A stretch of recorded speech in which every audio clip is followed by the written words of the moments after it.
Hello, I am Borb. Welcome to my ThinkyCon talk about EMUUROM, using a fantasy console for serious game dev. This talk consists of 3 parts. First off, an introduction. I will give some context of what am I even talking about. Second part is about fantasy consoles and TIC80, the technology behind EMUUROM. And third part is about the game itself. So, without further ado, let's start and jump into introduction. So, who am I?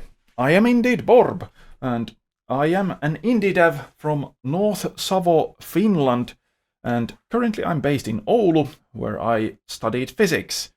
And currently I'm a programming educator, but more importantly, I've been making games since the early 2000s. I've participated in 38 game jams and made 68 mostly tiny games. Yes, I have been keeping count, and you should too.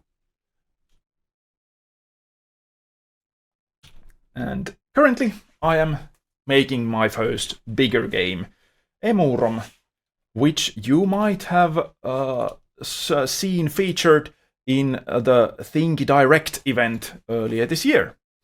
It has a demo on Steam and you can play it right away. But what is EMUUROM? So, in EMUUROM you document an ancient paradise before it's lost forever. At least that's the tagline.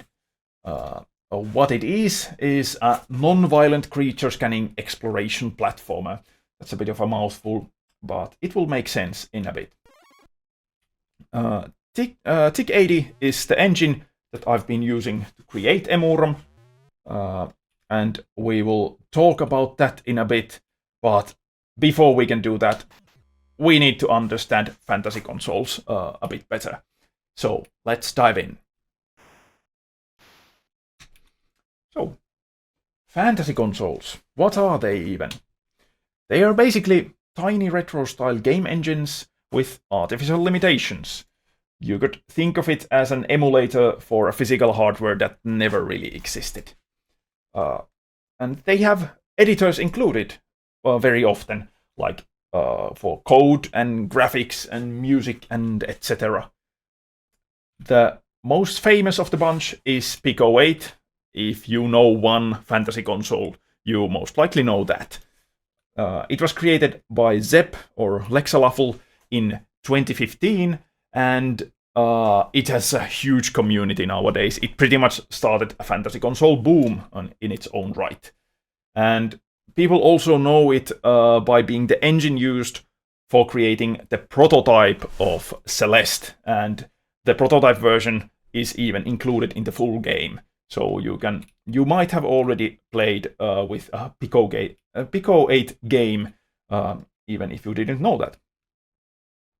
But PIC08 is not the only fantasy console out there. There are actually quite many of them. And they are listed in fantasyconsoles.org. And from there we can see, for instance, another one, TIC80, which might be the second most popular of the bunch. And TIC80 is what you are seeing right now. We are inside TIC80 and inside EMUUROM, to be exact. TIC80 is an open source fantasy computer, so it has some kind of computer features that are not featured in the likes of PIC08. And it's completely free. There's also a paid pro version if you want to support the development and want to make bigger games, for instance. But you can also just start developing with the free version. It was originally created by Vadim Grigoruk in 2017, but because it's an open source software, there's a lot of contributor code there nowadays. And it has, of course, editors for code and pixel art sprites, creating level design with the map editor, there's sound editor, music editors. Actually, let's take a look and see how they look like. Here is the code editor, and here we have the pixel art editor, where we can change the color of the hat we are wearing currently. And here is the map editor where we can actually see the level we were in the presentation. And then we also have SFX editor for creating bleeps and bloops, and also a music editor to create actual songs with those bleeps and bloops. So the whole package. All the editors you need for creating a game already inside the engine. I like that.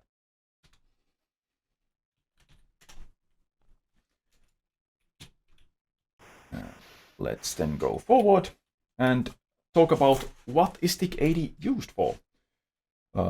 People use ThinkCon for many things. Of course, people create small original games with it, but also some people create remakes of existing games like Super Meat Boy or even Portal. So, and some people also create bigger games like me, but I'm not the only one. There's like Jimmy Cannot Read by Very Softwares as an example. Also Shadow Over the 12 Lands by BTCO, and Prism Indigo DX by Altrix Studios, which is actually the first full ThinkCon game on Steam. But it's not only games. People also use ThinkCon to participate in code challenges or create VJ visuals for music. And also there's a bubbling demo scene. People create demos or participate in byte battles with ThinkCon. There's a very active community for that as well.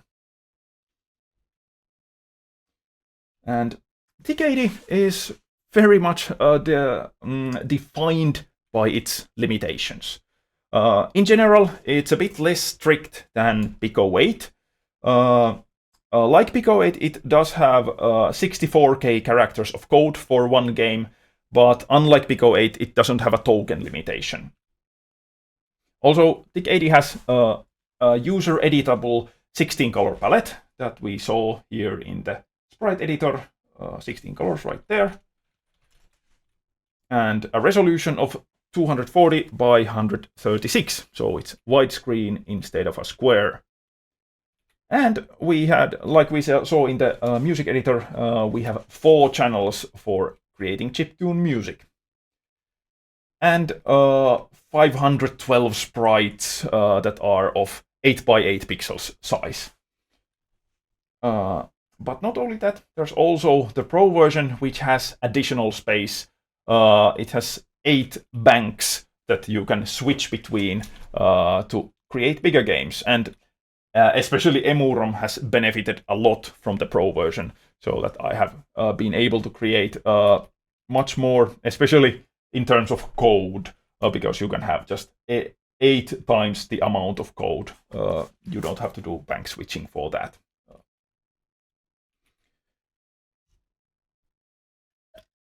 Water break. Then, let's talk about the pros and cons of limitations and start first with the pros. Because game dev, we all know that it is full of tiny decisions that the developer has to make. And it helps a lot if you can just let the engine make some of them for you. No need to think about like specifications like the resolution or the color palette. You can just let the engine do them and start making the game yourself. So that helps at least me a lot. But of course, you might have experience with bigger engines, and then you just realize that, oh, I can't do something that I've been using. I've been able to do in the bigger engine. So then you have to answer that, like, what do you want to do instead? And this can actually lead to some novel game design ideas. So this limitation is also a pro. Also, because everything happens in one window, prototyping is actually super fast. The tools that you are given, they are pretty limited, but they are fast to use, and you don't have to jump between different windows. And that helps to speed up development. But then let's talk about the cons as well. We all know that limitation breeds creativity, like they say, but sometimes limitations just, well, limit you. For instance, with the code, you have to keep the variable names short to not run out of the code space right away, and that can lead to very difficult to read code. And also because text is also using that code space, you can't really have a lot of story in your game because that will take up that precious code space. And graphics is also very limited, so there's not that much room for creating animations if you would like to have fancy and cool animations in your game. And for the music, that's especially limited, because in the free version you can only have 8 songs or music tracks, and that's it. Also, all the code in Thinky runs on the CPU, so if you would like to have some fancy shader effects for the GPU, nope, not possible, can't do that. And then when we are talking about professional game development, we would like to have something like Steam achievements or Steam cloud saves and console ports. Send help. How do you even do that? Like literally, send help. My email is there on screen. If you know how to do it, I would really, and Emorum would really benefit from that knowledge. But let's go back into advantages. Thinky is an open source engine, so that means that engine issues are generally fixable by people, and it's also a lot tinier engine than something like a Godot that is also open source. And also, because it's open source, you can basically just bypass some of the limitations if you'd like to. I pretty much don't. I want to create Emorum with the standard Thinky Pro. Also, it's a tiny but a supportive community that Thinky has. And that is very nice, and it's nice to share your stuff with fellow Thinky developers. Also, there's no compile time. That is very, very nice when prototyping stuff. You can just edit code and see the changes immediately. I like that. And I miss it very much when I'm making something in Unity. And in Thinky, you can just create changes and then you see the changes immediately. Also, making builds is super fast. You can just create Windows, Linux, and Mac builds with a few commands in under 10 seconds or so. And the builds themselves, they are tiny as well. My Windows build is a mere 3 megabytes. Take that, animal, well, with your excessive 30 megabytes or so. So, anyway, the bottom line, Thinky and Fantasy Console game development is, at least for me, the sweet spot between control and freedom. The API of Thinky is literally 53 functions, so it's quick for one person to just learn completely. You can just learn it all, and now you know all the tools that you have at your disposal, and just start making your game. So I've been advertising it as some sort of game dev nirvana, because instead of fighting with the tools, I can just focus on actually making the game. And for me, the fantasy in the Fantasy Console is that computers are awfully complicated these days, so let's have a simple computer inside our computer instead. And that's it about Fantasy Consoles for now. Let's then talk about Emorum, what I have created. But we can't escape the Fantasy Console talk completely, because obviously having a super limited engine like this influences everything in the game. The scope in general, for instance. Let's talk about the map editor, because there's only 64 rooms that you can have in your game. Like we saw here, there's one room. When we check the whole presentation, this is it. This is the whole world map that you have at your disposal. So that has, in my case, kind of led to the situation where, like, when I'm level designing, I can't grow it organically into all the directions I would like to. which has led to pretty dense level design. Another thing is that the controls in ThinkCon, it's just A, B, X, Y, and a D-pad. That's it. Because it's a fantasy computer, you also have the whole keyboard that you could use for input, but then you couldn't have a gamepad support as easily. So I prefer to just use A, B, X, Y, and a D-pad. Which has led to some sort of more with less interactions. I try to take everything out of those 4 face buttons and use them to many things in the game. Also, the fantasy console environment has also, in my personal case, served as some sort of setting for the story. So in Emorum, we are kind of inside a video game, a virtual world that was very much influenced by my engine choice. Emorum. What is Emorum even? I guess I should explain the name of the game. So, Emu are ancestral mothers of, for instance, different plants or animals, some sort of spirit entities in some Finnic mythologies. And ROM, on the other hand, of course, it's read-only memory. So when you combine those two into one, you get kind of virtual ancestral creatures like these birds right here. So the creatures in my game, they are called EMUUROM. And the main character, a biologist, Maire, studies the creatures in the game.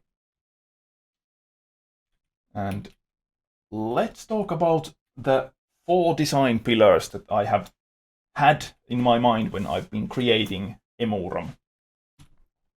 First of all, the non-violent exploration. I really want to give the players a joy of discovery when they are playing the game. I don't want to handhold the player and just outright tell what they have to do. I just want to let them find stuff on their own. That's why the tutorial of the game is silent pretty much, and you just have to figure out the rules of the world on your own. And speaking of rules, the same rules apply to everyone, not only the Emorum, but also the main character, Maire. Which means that they are not kind of one-off puzzles or anything. Oh, hello. Thank you. Sorry, I'm giving a presentation here. Thank you. But instead, there's kind of a systemic interaction between the creatures and the player, inspired by the likes of Spelunky or Rain World. And this systemic interaction leads to surprising scenarios that emerge even right now during the presentation. Then, 2 more pillars left. Number 3 is to hide as many secrets as possible. Emorum is pretty much a game for people who like to A. find stuff, B.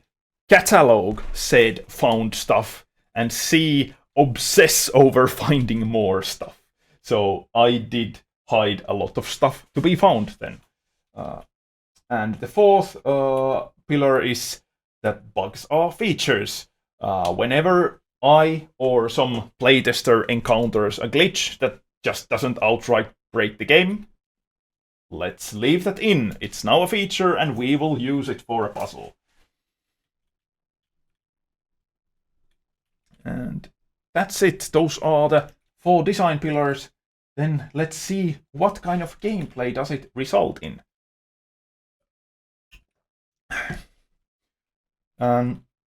As we have seen here, this game is room-based, so there's a static camera. I didn't really bother to program an actual good moving camera, so I just kept it room-based. The fact that map editor is also room-based, like divided into 8x8 rooms, it influenced the decision a lot as well. But all those rooms, they do contain a puzzle, or multiple overlapping puzzles, you just didn't realize it yet. And you have one tool at your disposal that you will be using throughout the game. The main mechanic, or the scanner that we have here, just lying about. So let's collect it and see what it is. This is what the scanner of Emorum looks like. And you can use it to try to scan those creatures. Oh, it went go away. And with the scanner, we will be very often solving the question, how do I get from here to there? And for that, this scanner will often provide an answer. Like here, we could just influence our surroundings. This little Otukka did want to come to our way when we started scanning it. So then we can just jump on top of it and get to the next room. But that's not the only thing we can use the scanner for, because it can also be used as a navigation aid. Like to check where are the walls solid. When we are in a cave like this, we can just check that, okay, these are the solid tiles, and we can find out, oh, there's some sort of drop, so we have to be a bit careful. And this kind of was influenced by thinking about Zelda 1 versus A Link to the Past, because in Zelda 1, you know that to find secrets, you pretty much have to bomb or burn different tiles to find those secrets. They are very well hidden there. Nothing implies that, except for the level design, that here might be some secret to be found. And A Link to the Past fixed it, so to speak, by just showing to the player that, okay, this is the tile that you need to bomb, and just bomb it. And I mean, yeah, it makes it easier to find them, but for me at least, it takes a bit out from the joy of discovery. So the game just outright tells you that, okay, here is a tile, just bomb it, there's a secret, yay, you're a good boy.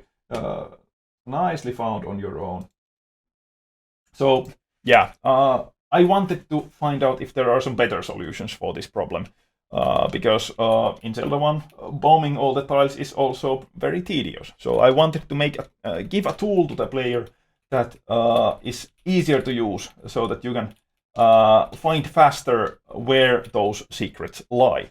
And because it's this kind of scanner that tells right away that where do we have the solid tiles, I could also utilize it to create these kind of air bridges where this looks like that, oh, it's just thin air, but it is actually solid and we can walk on it. Oop, hello. Let's go to the next room and talk about what the scanner can also be used, because we can also use the scanner to transform our environment. For instance, here we have this kind of problem that we can't jump to the right. If only we had these bouncy flowers like here on the left. Well, we can use this scanner to scan this cloud for a bit.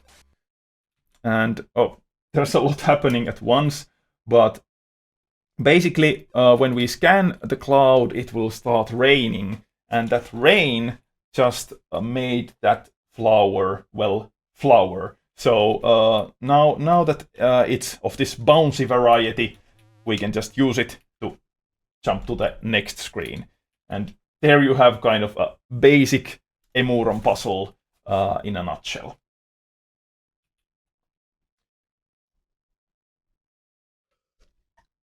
So, Emorum has been around for a long time, occupying my mind for a long time at least. And seeing something very integral to the game, like the scanner, surely makes you think that it must have been there from the start, like that's what the game revolves around, right? Well, not really. Emorum was originally a jam game called Mix Masks for the Fantasy Console Jam 3, made in February of 2018, ages ago. It was back then a mask collecting game with a time limit. Yeah, I had just been playing Majora's Mask, so that influenced those design decisions back then. And eventually I did discard both ideas. It's no more a mass collecting game, and it no more has a time limit. I did prototype new ideas for a year, and did finally end up with this scanner mechanic. And also back then I did work on my thesis, so active development started around 2019 when I started working towards my first demo that was published on itch.io in 2020. And back then, scanner was already an integral part of the game, and there's no going back at this point. So it's been a long development process, and there are many lessons that I have learned throughout. It's been almost 8 years, and the game is almost done. Like, I am so close, but it is not yet completely done. There's still some fixes to be made, and playtesting to be done. It is still my most done project to date, and I have to thank Thinky for that. But because there's the hard limitations that have kind of stopped me from adding all the things that I would have probably added otherwise. But even with those limitations, there has been some scope creep throughout the development. But at least I do have that hard ceiling, so I have to stop at some point. I just can't keep adding stuff forever. So the game will be finished because there won't be any more code space to be utilized.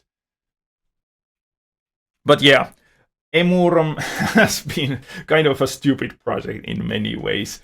It was many firsts for me.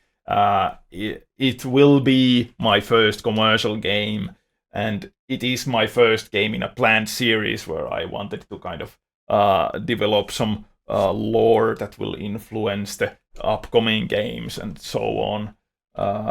It is also my first puzzle Metroidvania that I have created. And the demo of Emorum was the first TIC80 demo on Steam. So I've been treading new ground here, and I wouldn't recommend you to do the same. To ship fast, I think it's a better idea to play to your strengths instead. But if you do something ridiculous like I did, you might get to give a talk about it in an event like this. So, to cap it off, wishlist Emorum. As I advertised in Thinky Direct 2025, the game will be out on Steam later this year. I at least hope. Thank you, ThinkyCon, for the opportunity to give this talk. This is a recorded talk, so if you have any questions, I will be answering them in the chat. So, thank you, and Emorum coming 2025, wishlist on Steam. Bye bye.